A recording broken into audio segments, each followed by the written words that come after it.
ऐसी चीजें हैं जिन्हें आप बहुत छोटा समझने की गलती करते थे, लेकिन इस वीडियो के बाद कभी नहीं करोगे। और लास्ट वाली चीज तो आपको सोचने पर मजबूर कर देगी। Part 11 number 1। ये जो चीज आप अपनी स्क्रीन पर देख रहे हो, इसका नाम है कार्गो लिफ्टर, जो कार्गो एयरशिप के लिए इस्तेमाल किया जाता था, जो दिखने में काफी नॉर्मल लग रहा होगा, लेकिन देखो इंसानों के सामने ये असल में कितना ज्यादा बड़ा है। नंबर 2। ये है हमारा माउंट एवरेस्ट और ये है ओलंपस मॉन्स, जो पूरे सोलर सिस्टम का सबसे बड़ा माउंटेन है, जिसका साइज देखो माउंट एवरेस्ट से कितना ज्यादा बड़ा है। नंबर 3। अक्सर हम जो स्टार्स आसमान में देखते हैं वो बस इस येलो सर्कल के अंदर होते हैं, और पूरी मिल्की वे गैलेक्सी देखो कितनी ज्यादा बड़ी है। बट ये तो बस हमारी मिल्की वे गैलेक्सी है जहाँ हम रहते हैं। इससे ज्यादा बड़ी तो एंड्रोमेडा गैलेक्सी है, बट ये दोनों ही गैलेक्सीज इस दानों के सामने कुछ भी नहीं है। मैं बात कर रहा हूँ IC 1101 नामक इंसानों द्वारा ढूंढी गई अभी तक की सबसे बड़ी गैलेक्सी की, जिसका साइज देखो मिल्की वे और एंड्रोमेडा गैलेक्सी से कितना ज्यादा बड़ा है।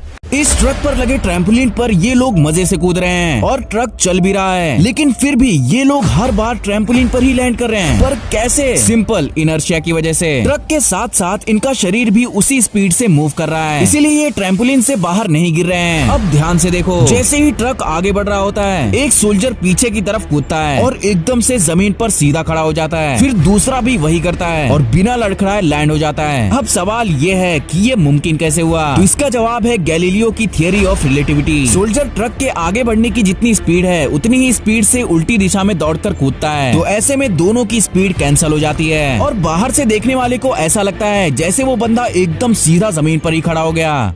कभी सोचा है कुछ डैम्स पानी को नीचे गिराने के बजाय ऊपर क्यों उछाल देते हैं? लगता है जैसे कोई फव्वारा चला दिया हो, बट असल में यही तो है इंजीनियरिंग का जुगाड़, जिसे कहते हैं फ्लिप बकेट स्पिलवे। जब बहुत ऊंचे डैम से पानी सीधे नीचे गिरता है तो उसकी ताकत इतनी ज्यादा होती है कि वो नीचे की जमीन, नदी का किनारा सब काट डालता है। लेकिन जब उसी पानी को ऊपर की तरफ उछाला जाता है तो वो पानी हवा से मिक्स हो जाता है, जिससे उसका प्रेशर कम हो जाता है और नीचे की जगह बच जाती है, साथ ही शोर भी कम होता है।